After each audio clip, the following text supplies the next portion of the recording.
¿Cómo les va? Bienvenidos a otra emisión de Filmoteca Online. El tema del transporte público es uno de los más importantes de cualquier ciudad importante, como Buenos Aires, por ejemplo, y tan importante es que en las campañas electorales estamos acostumbrados a escuchar la cantidad de estaciones de subte que se van a construir, que después por supuesto no se construyen, y los grandes inventos de avanzada en el tema, como por ejemplo el Metrobús y cosas así, que son realmente el resultado de un pensamiento avanzado, de la inserción en el mundo y tal. Bueno, en el documental que vamos a ver, llamado Metamorfosis, que es precisamente sobre el sistema de transporte público combinado, diversificado en Francia, se ve, entre otras cosas, el Metrobús, el corto es de 1975, ¿no?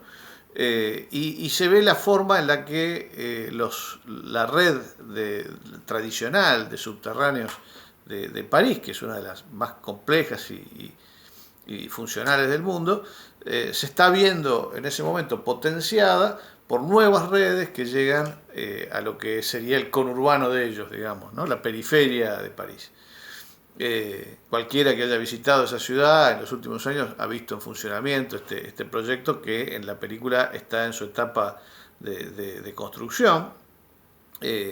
Hay unas imágenes impresionantes sobre las estaciones construidas para combinar los pasajeros que viajan en una red hacia la otra. Es una obra monumental que llevó varios años.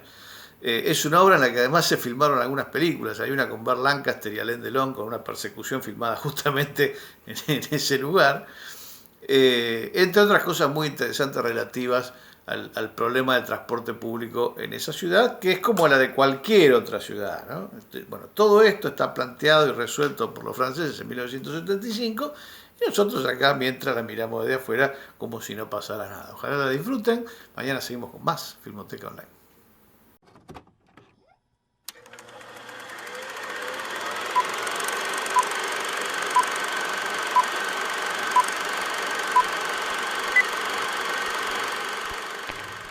Los 75 años cumplidos, nació en 1900 para la Exposición Universal. Los visitantes de Metro 75 habrán comprobado que este metro, su servidor cotidiano, fue la primera red de tracción eléctrica en el mundo. Es un viejo problema el de los atascos de París, pues que los títulos de nobleza de los medios de transportes públicos aquí datan del siglo XVII, cuando la carroza a 5 sueldos la plaza, imaginada por Pascal en 1662, circulaba por itinerarios fijos, saliendo siempre a su hora, incluso de vacío.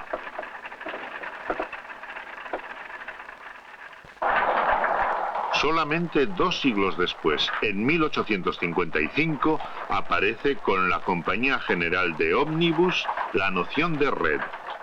Así, a lo largo de mi carrera, habré visto los tranvías de caballos, los primeros autobuses de gasolina en 1905, los tranvías ya eléctricos y los primeros autobuses con ruedas de neumáticos.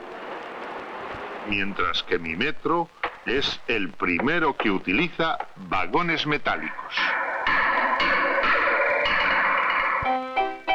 ¿Acaso saben los parisienses que aunque ya en 1921 se hizo la unificación de los transportes públicos de superficie de París y sus afueras, la Villa de París había decidido que el metropolitano debía ser su ferrocarril, al que pudiera tratar de tú, como decía el prefecto Lepine, limitado al perímetro de la ciudad, con su gálibo y características incompatibles con el ferrocarril clásico.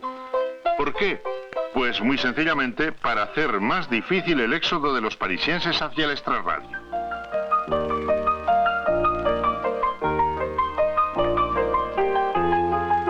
Aspiración bien utópica ante el crecimiento y la densidad actuales de la región parisiense. Desde 1949, la RATP, es decir, la Compañía de Transportes de París, que se encarga de explotar todas las líneas de metro, las líneas de autobuses y las nuevas líneas por construir, encuentra en la primera fase, no para su acción, en el uso intensivo del automóvil particular llevado a saturación. Pero desde 1960 la realidad le da nuevo impulso. Esa realidad es la migración bicotidiana de 10 millones de personas.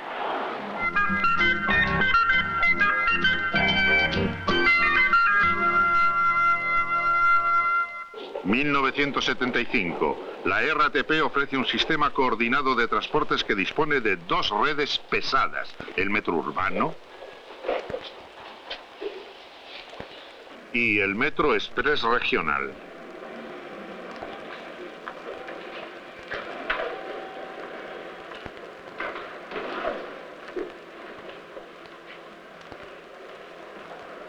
Las completa una red ligera, los autobuses.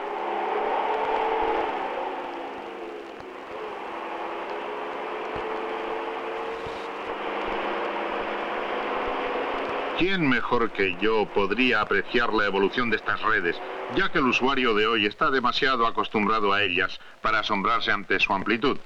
Ahora bien, únicamente la red ligera de superficie en 1975 representa 3.700 autobuses repartidos en 24 depósitos, que circulan por casi 200 líneas con 2.000 kilómetros de itinerarios y 8.000 paradas.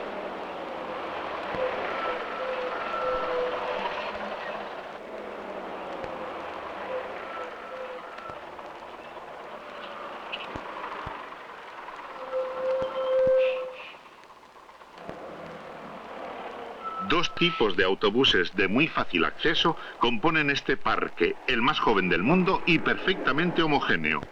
Uno de 70 plazas para los itinerarios corrientes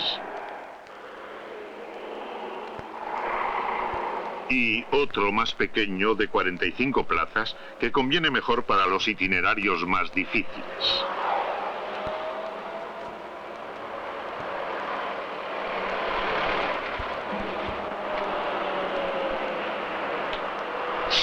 En las horas punta, los autobuses desplazan el 28% de las personas que utilizan los medios de transporte de superficie, sin ocupar más que el 3% de las vías de circulación.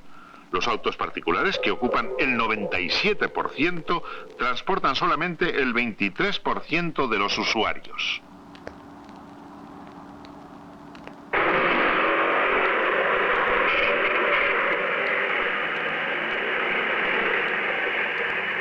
Debo decir que la velocidad y sobre todo la regularidad de los pasos de los autobuses han experimentado una mejora importante, debida a la creación por iniciativa de la RATP de aproximadamente un centenar de kilómetros de carriles de circulación, de pasillos reservados, unos en el sentido normal del tráfico, otros en sentido contrario.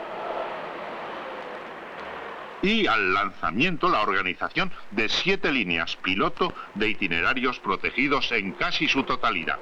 Estas disposiciones son de las más eficaces y no requieren grandes inversiones. El interés que ofrecen a los usuarios es bastante evidente para que nadie lo ignore.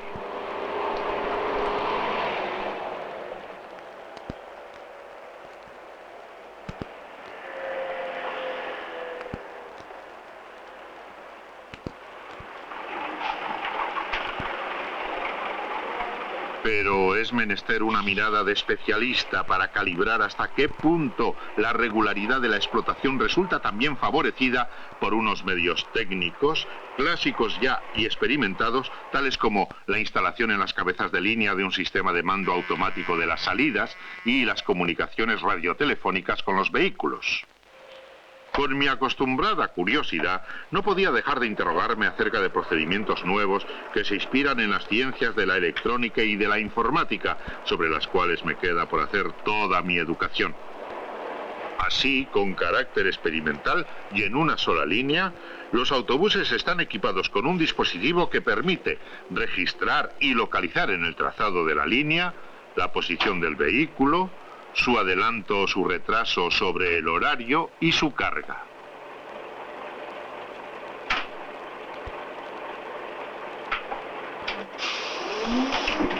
Todas estas informaciones se transmiten inmediatamente por radio al puesto central de mando de línea y se visualizan en pantalla catódica.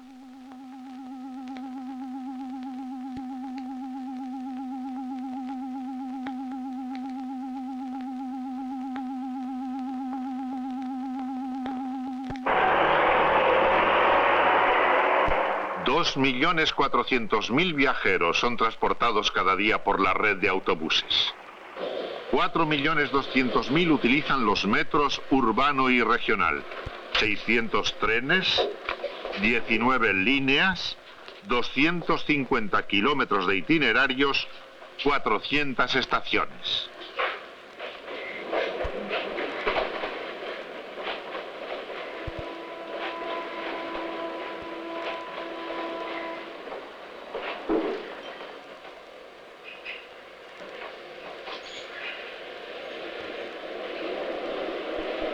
Como buen conocedor, puedo comprobar hoy que mi hijo es ya adulto.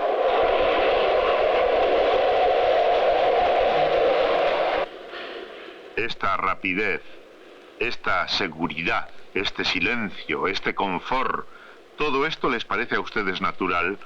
Con este material clásico de ruedas metálicas enteramente renovado, o con este asombroso material sobre neumáticos que despierta envidias en las grandes ciudades del mundo y que a mí casi me causa rubor por no haberlo inventado. A todos estos objetos de perfección, los parisienses no les dedican casi una mirada, más que el día en que cambia el color de los coches.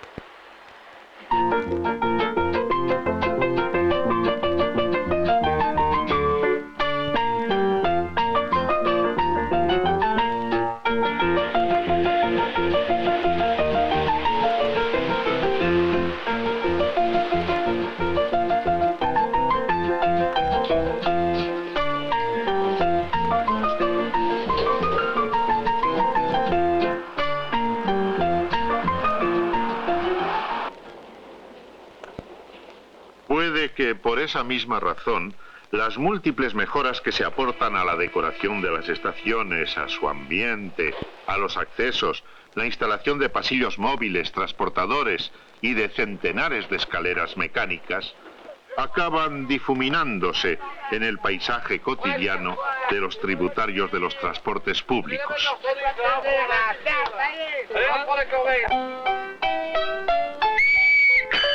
Sin embargo, debo reconocer que la RATP, consciente de su papel social, desarrolla todas las técnicas que pueden ofrecer mayor seguridad y mayor regularidad de la explotación. Y así, todas las líneas están enlazadas con el puesto de mando y de control centralizados, cuyo diseño y realización van a la par con el desarrollo de la electrónica. Estas lógicas cablegrafiadas y estas transmisiones cifradas, a principios de siglo yo estaba muy lejos de poder siquiera programadas. Cada línea está materializada y el jefe de regulación dispone de todas las informaciones que la conciernen, de todos los medios de intervención en el conjunto de la línea y en sus términos, y de una comunicación radiotelefónica permanente con los agentes de los trenes y de las estaciones. En un puesto de mando de la distribución de energía se reciben las informaciones de todas las fuentes y de todos los elementos de la red.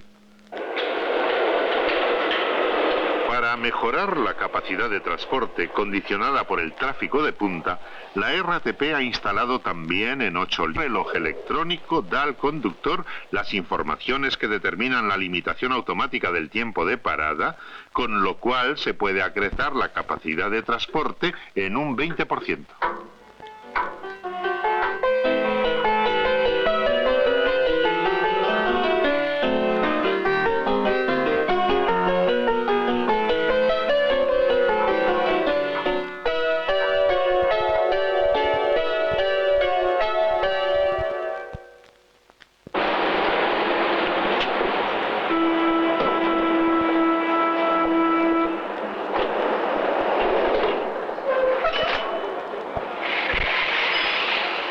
Conjugada con este sistema y ya en servicio en 6 líneas, la conducción automática ofrece una regularidad y una seguridad a las que debo rendir homenaje.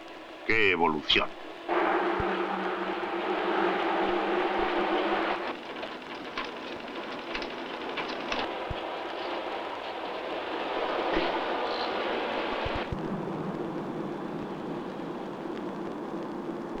Pero ante el desbordamiento de París hacia sus afueras, donde hoy residen las 3/4 partes de los habitantes de la aglomeración, la adaptación de los transportes públicos ha sido larga. La concepción actual se fue despejando en forma muy paulatina, a través de muchos tanteos y críticas, y debo reconocer que el metro urbano, aquel que yo creé, frenado por un trazado tormentoso y por la excesiva proximidad de las estaciones, no alcanza a servir más que las próximas cercanías, tan densas como París. Las prolongaciones de líneas proyectadas en la periferia interesan cada día a 800.000 viajeros, pero no pueden extenderse a las afueras más alejadas. En 1938, por discreto que fuere, el traslado de la línea de Sceaux a la Compañía del Metro de París traducía implícitamente la voluntad de tratar de manera más específica los problemas de los transportes públicos propios de toda la gran aglomeración parisiense.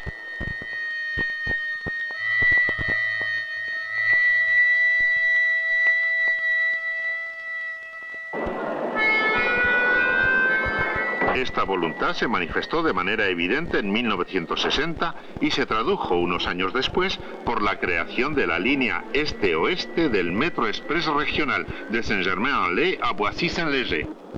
Dos localidades del extrarradio diametralmente opuestas están así enlazadas a través de todos los centros vitales del París histórico y del París de los negocios.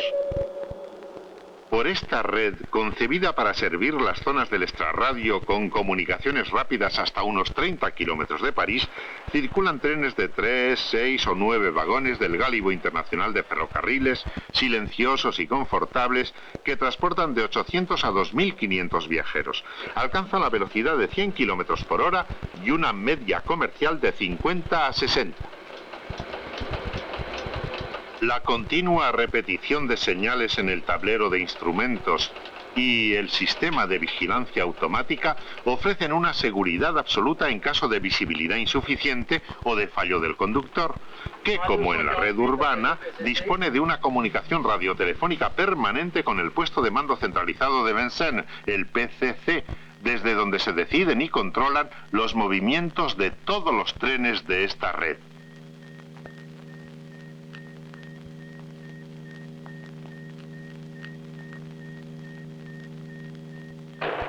Un ordenador toma a su cargo todos los problemas de su circulación.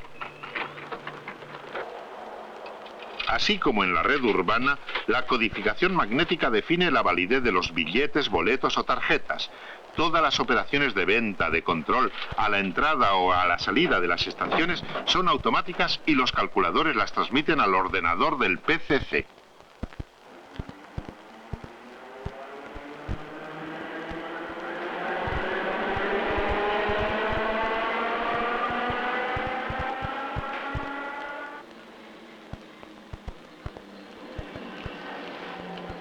Después de aquellas volutas de Guimard en las bocas de Mi Metro, las grandes estaciones subterráneas de París, tratadas y decoradas por arquitectos de fama, dejarán a su vez un testimonio vivo de la estética de los años 70. Situadas en los nudos importantes del tráfico, estas estaciones facilitan una excelente coordinación con los otros medios de transportes públicos urbanos.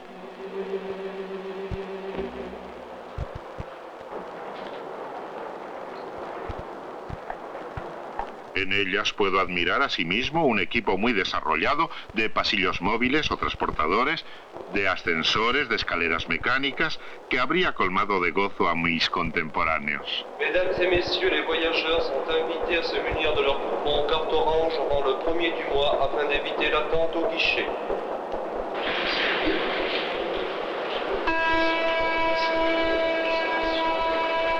Todos los controles están agrupados en un centro de vigilancia dotado de un circuito cerrado de televisión. J'écoute PCC. En las afueras, las estaciones son más pequeñas y a veces se combinan con un aparcamiento de interés regional bastante amplio.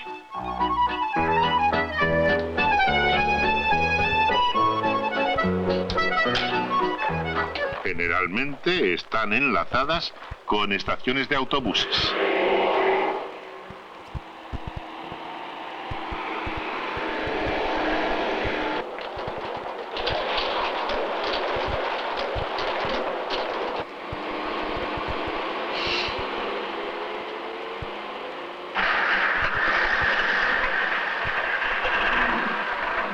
Desde que en 1972 comenzó entre la calle Aubert, cerca de la Ópera, y la Plaza de la Nation, la construcción del tramo central que completa la línea este-oeste, las ideas se precisaron rápidamente. Se decidió la construcción de un nuevo ramal de la línea este-oeste para enlazar de Fontenay-sous-Bois a Noisy-le-Grand y Torcy con la ciudad nueva de Marne-la-Vallée, y la prolongación de la línea de Sceaux de Luxemburgo al Châtelet, enlazando con la línea este-oeste. Toma forma una red express regional que sirve a 4 zonas del extrarradio.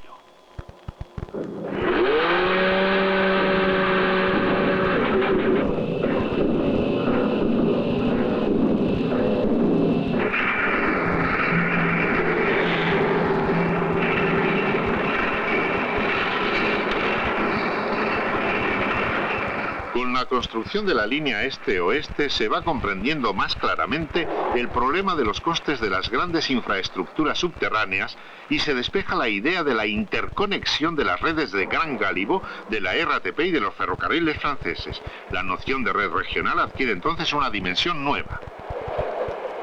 El nuevo trazado de la línea este-oeste entrañaba la realización en la existente estación de ferrocarril de Lyon de unas instalaciones comunes para los trenes del Metro Express regional y los de cercanías de la SNCF. La nueva prolongación de la línea de Sceaux del Châtelet a la existente estación de ferrocarril del norte exigía también unas instalaciones comunes del mismo género.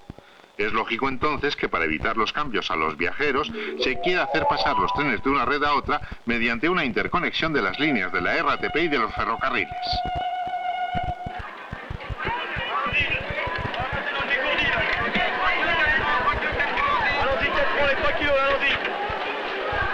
En el fondo de la hondonada de Halles, el viejo mercado central, y al pie de la iglesia de San Eustaquio, donde convergen las 4 líneas regionales de la RATP y 5 o 6 líneas de ferrocarriles, se prepara el corazón de una red común de servicio regional, que difunda por París, en varias estaciones, por intercambios de andén a andén entre las líneas, los viajeros desembarcados en masa hasta ahora en las estaciones de término, que ofrezca enlaces directos y rápidos de una a otra zona del extrarradio, principalmente entre las ciudades nuevas, y además el enlace directo a través de París de los aeropuertos de Orly y de Roissy. En 1985, 3 millones de habitantes de las afueras de París podrán utilizar las líneas interconectadas y en la hora punta la red transportará 150.000 viajeros. En la parte central, los trenes circularán con 1 minuto de intervalo, el más reducido del mundo.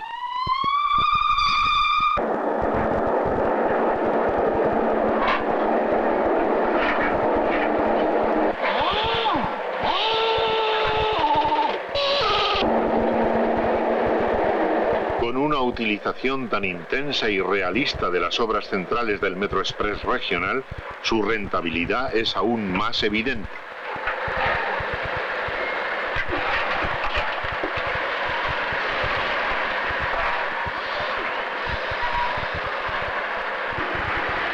Para un creador como yo lo fui, cuán apasionante sería resolver los problemas de las estaciones comunes, de los enlaces subterráneos de ambas redes, y dirigir todas esas obras con mi rapidez legendaria para demostrar el carácter complementario de los dos sistemas tan necesarios el uno como el otro. El metro, deseado por la Villa de París, renovado y prolongado hasta las lindes de mayor densidad de la aglomeración, y la red de líneas férreas de Gran Gálibo enlazadas entre sí por la capital. Esa red que la Villa de París no quería en un principio, pero que el Estado y las compañías de ferrocarril habían recomendado hace casi 100 años. La unificación progresiva de las tarifas entre el metro, el autobús y el ferrocarril es un signo que no deja lugar a dudas. El objetivo final es, evidentemente, la gran red única y diversificada, la única que se adapta a la evolución y a la respiración de una ciudad viva, cambiante, a imagen de estos elegantes coches de un futuro próximo. Ahora ya sabemos que esta adaptación vigilante es el imperativo de un urbanismo basado en la realidad.